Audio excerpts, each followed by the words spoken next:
अस्सलाम वालेकुम viewers, colour news के साथ मैं हूं आपकी मेज़बान मीरब शहज़ादी। मुल्क से किसी सूरत नहीं भागूंगा। रिहाई का मामला अमेरिका नहीं पाकिस्तान में ही मुकम्मल होगा। अगर मैंने नवाज शरीफ और जरदारी की तरह चोरी की होती तो अब तक डील करके बाहर भाग गया होता।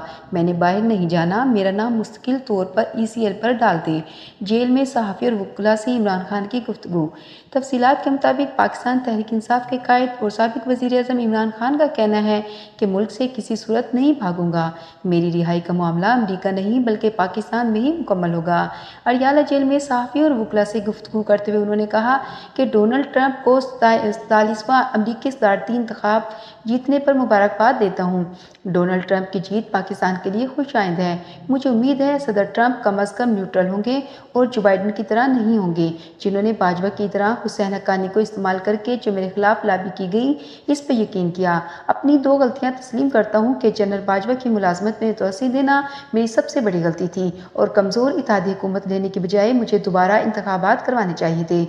इमरान खान कहते हैं कि मेरी रिहाई का मामला अमेरिका से नहीं बल्कि पाकिस्तान में ही मुकम्मल होगा। मैं मुल्क से किसी सूरत नहीं भागूंगा।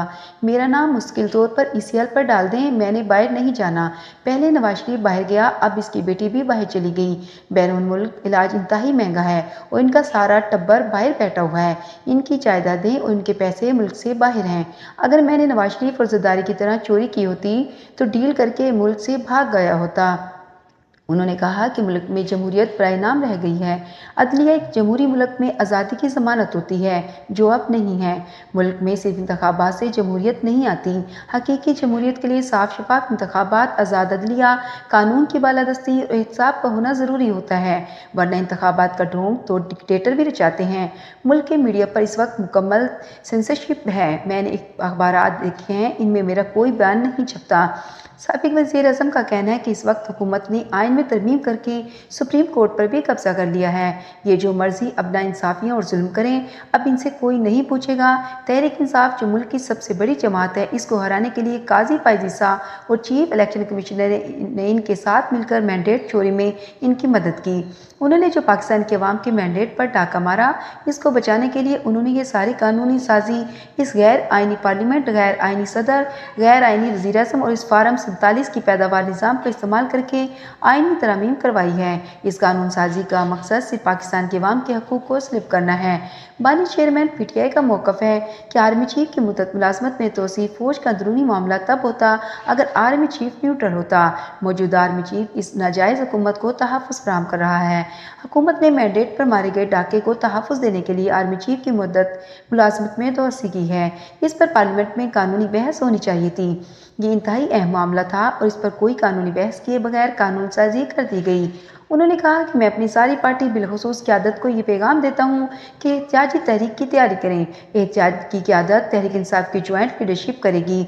जो टिकट होल्डर या ओहदेदार एहतिजाज में शिरकत नहीं करेंगे, इसकी पार्टी में कोई जगह नहीं है और ना हम इसको अगले इलेक्शन में टिकट देंगे। मेरा अपनी कौम को ये पैगाम है कि अपनी कौम अपने हकूक़ और आज़ादी के लिए कुर्बानी देनी पड़ती है। आप सबको हकीकी आज़ादी और आज़ाद अदलिया के लिए खड़ा होना पड़ेगा। डंडे के ज़ोर पर यह हुकूमत नहीं चलाई जा सकती। इमरान खान ने कहा कि मैं पिछले 16 माह से जेल में नाहक कैद हूँ। अगर हम आज इनके सामने नहीं खड़े होंगे तो पाकिस्तान में जमहूरियत का मुकम्मल तौर पर खात्मा हो जाएगा। मैं समझता हूँ कि ग़ुलामी से मौत बेहतर है। ये मुझे मिलिट्री कोर्ट्स में ले जाना चाहते हैं तो ले जाएं, मैं इसके लिए भी तैयार हूँ, लेकिन इनकी ग़ुलामी कबूल नहीं करूँगा। मेरी 2 बहनों को भी जेल में डाला गया और एक बहन का बेटा 1.5 साल से मिलिट्री जेल में है। मैं खुद हर कुर्बानी के लिए तैयार हूँ। दूसरी तरफ पाकिस्तान तहरीक इंसाफ के कायद और साबिक वज़ीर आज़म इमरान खान की सियासी रहनुमाओं से अदालती हुक्म के बावजूद मुलाकात न कराने पर तौहीन अदालत की दरख्वास्त पर इस्लामाबाद हाई कोर्ट से जेल सुप्रिटेंडेंट अडयाला को कल 10 बजे तलब कर लिया। तफसीलात के मुताबिक जस्टिस सरदार इजाज़ इसहाक खान ने केस की समाअत की। वकील फैसल चौधरी ने अदालत को बताया कि पहले इसी अदालत से आर्डर हो चुके हैं। जेल रूल्स के मुताबिक अदालत ने आर्डर जारी किए थे। पार्टी की सियासी रहनुमाओं से मीटिंग फिर कैंसिल कर दी गई हैं। ہم بار بار اس عدالت کو تکلیف دیتے ہیں لیکن مجبوراً ہمیں یہاں آنا پڑتا ہے۔ انہوں نے کہا کہ اس عدالت نے 3 وکلاء پر مشتمل کمیشن بھی قائم کیا تھا لیکن عمل درآمد نہیں ہو رہا۔ پارٹی رہنماؤں شبلی فراز، عمر ایوب، اسد قیصر کو عمران خان سے نہیں ملنے دیا گیا۔ اس پر عدالت نے پوچھا کہ درخواست گزار اب کسی کیس میں سزا یافتہ تو نہیں؟ اس پر فیصل چودھری نے بتایا کہ نہیں، درخواست گزار کسی کیس میں اب سزا یافتہ نہیں بلکہ انڈر ٹرائل قیدی ہیں۔ اس موقع پر عدالت نے اسٹیٹ کونسل کو روسٹر روم پر طلب کر لیا اور جسٹس ارتاج اسحاق خان سے استفسار کیا، کیا وجہ ہے؟ بار بار ایسا ہوتا ہے۔ ہمارے آرڈر کے باوجود اگر پٹیشن آتی ہے تو ہم نے لکھا تھا اسٹیٹ پر جرمانہ عائد ہوگا۔ اسٹیٹ کونسل نے جواب دیا کہ ہم جیل حکام سے پوچھ لیتے ہیں جو بھی صورتحال ہے۔ سپرنٹینڈنٹ جیل ہی بہتر بتا سکتے ہیں کہ کیوں ملاقات نہیں کروائی جاتی۔ اس پر عدالت کی جانب سے اسٹیٹ کونسل کو ہدایت کی گئی کہ آپ اس درخواست کو دیکھیں گے، کل جیل سپرنٹینڈنٹ کو کہیں کہ وہ پیش ہوں۔ اور اسلام آباد ہائی کورٹ نے 190 ملین پاؤنڈ کیس میں احتساب عدالت کو بانی پٹے عمران خان اور ان کی اہلیہ بشریٰ بی بی کی بریت کی درخواستوں پر فیصلہ کرنے کی ہدایت کر دی۔ بریت کی درخواستیں دوبارہ اسلام آباد ہائی کورٹ نے ٹرائل کورٹ بھجوا دیں۔ اسلام آباد ہائی کورٹ نے 190 ملین پاؤنڈ ریفرنس میں بانی پٹے اور بشریٰ بی بی کی بریت کی درخواستوں پر سماعت ہوئی۔ چیف جسٹس عامر فاروق اور جسٹس گل حسن اورنگزیب نے سماعت کی۔ بانی پٹے عمران خان اور بشریٰ بی بی کے وکلاء عثمان گل اور ظہیر عباس عدالت میں پیش ہوئے۔ اسپیشل پراسیکیوٹر نیب امجد پرویز اور رافع مقصود بھی عدالت میں پیش ہوئے۔ دوران سماعت بریت کی درخواستوں پر چیف جسٹس عامر فاروق نے ریمارک دیتے ہوئے کہا کہ میرٹ پہ احتساب عدالت نے اپنے فیصلے وجوہات نہیں دیں۔ احتساب عدالت کے فیصلے کی فائنڈنگ نہیں آئی۔ کیس احتساب عدالت کو بھیج دیتے ہیں، وہ فیصلہ کر کے وجوہات بھی دیں گے۔ بانی پٹے کے وکیل ظہیر عباس نے دلائل کا آغاز کیا۔ وکیل ظہیر عباس نے کہا کہ نیب نے 19 دسمبر 2023 میں 8 ملزمان کے خلاف ریفرنس فائل کیا۔ 27 فروری 2024 ان 2 ملزمان پر چارج فریم ہوا۔ وکیل چودھری ظہیر عباس نے بانی پٹے سے متعلق کیس کا چارج عدالت کے سامنے پڑھا۔ بانی پٹے کے وکیل نے کہا کہ نیب کے مطابق بانی پٹے کو ذاتی فائدہ حاصل ہوا۔ عدالت نے استفسار کیا کہ آپریشن آف لا کے لحاظ سے یہ جو ٹرسٹ ہے ابھی تو موجود نہیں۔ جسٹس میاں گل حسن اورنگزیب نے استفسار کیا، وہ تو اس کو رجسٹر ہی نہیں کر رہے۔ وکیل ظہیر عباس نے کہا کہ ابھی یہیں پر ہمارا کیس زیر التوا ہے۔ نیب کے اسپیشل پراسیکیوٹر امجد پرویز نے کہا کہ زمین زلفی بخاری کے نام پر منتقل کی گئی۔ جب برطانیہ سے ملک ریاض نے رقم منتقل کی، اس کے بعد زمین ٹرسٹ کے نام منتقل ہو۔ پر بانی پٹے کے وکیل نے کہا کہ جب زمین زلفی بخاری کے نام منتقل ہوئی اس وقت ٹرسٹ موجود تھی۔ پراسیکیوٹر امجد پرویز نے کہا کہ ہمارا موقف یہ ہے کہ جب تک جگہ منتقل ہوئی تو ٹرسٹ موجود ہی نہیں تھا۔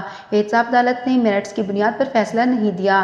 عدالت نے کہا کہ پہلی بات، یہ رقم بیرون ملک سے سپریم کورٹ کے اکاؤنٹ میں آئی، پھر کابینہ کا فیصلہ ہے۔ دوسرا، لینڈ منتقلی ہے۔ وکیل بانی پٹے نے کہا کہ جی بالکل، اور اب نیب ترامیم کے بعد کابینہ کے فیصلے کو تحفظ حاصل ہے۔ وکیل ظہیر عباس نے کہا کہ این سی اے کی جانب سے فریزنگ اور ڈی فریزنگ آرڈر سامنے نہیں ہیں۔ این سی اے کی ابھی تفتیش بھی مکمل نہیں، جب تک میرا ذاتی مفاد ثابت نہ ہو کہ کابینہ کے فیصلے کو نیب ترامیم سے تحفظ حاصل ہے۔ چیف جسٹس ظہیر عباس نے استفسار کیا کہ آپ کے مطابق رقم منتقلی کا فیصلہ کیبنٹ کا تھا۔ عدالت نے نیب ترامیم نے دیکھا اور ہدایت کی۔ کابینہ فیصلے کا حاصل تحفظ کے حوالے سے وکیل ظہیر عباس نے نیب ترامیم عدالت کے سامنے پڑھی۔ عدالت نے استفسار کیا کہ آپ نے اس موقع پر آ کر کیوں بری کرنے کی درخواست دائر کی؟ وکیل نے کہا کہ اس موقع پر بری کرنے کی درخواست اس لیے دی کہ نیب ترامیم کیس کا فیصلہ سپریم کورٹ نے دیا۔ سپریم کورٹ کے فیصلے کے بعد نیب ترامیم بحال ہوئی۔ چیف جسٹس نے استفسار کیا کہ اگر آپ کا گراؤنڈ ہے کہ ذاتی مفاد ثابت نہیں، اس لیے بری کرنے کی درخواست منظور کی جائے۔ عدالت نے وکیل کو ہدایت کی کہ بری کرنے کی درخواست مسترد کرنے کا احتساب عدالت کا فیصلہ پڑھیں۔ وکیل ظہیر عباس نے کہا کہ صرف 2 پٹیشنز ہیں جن کے خلاف یہ ٹرائل چل رہا ہے، باقی 6 اختیاری ہیں۔ چیف جسٹس نے کہا کہ میرٹ پہ احتساب عدالت نے اپنے فیصلے وجوہات نہیں دیں۔ جسٹس میاں گل حسن نے کہا کہ احتساب عدالت کے فیصلے کی وجوہات ہمارے سامنے نہیں۔ چیف جسٹس نے کہا کہ احتساب عدالت کے فیصلے کی فائنڈنگ نہیں آئی۔ عدالت نے وکیل سے مکالمہ کرتے ہوئے کہا کہ کیس احتساب عدالت کو بھیج دیتے ہیں، وہ فیصلہ کر کے وجوہات بھی دیں گے۔ اگر آپ کو ہمارا چینل پسند آئے تو پلیز لائک اینڈ سبسکرائب کر دیجیے گا۔ شکریہ۔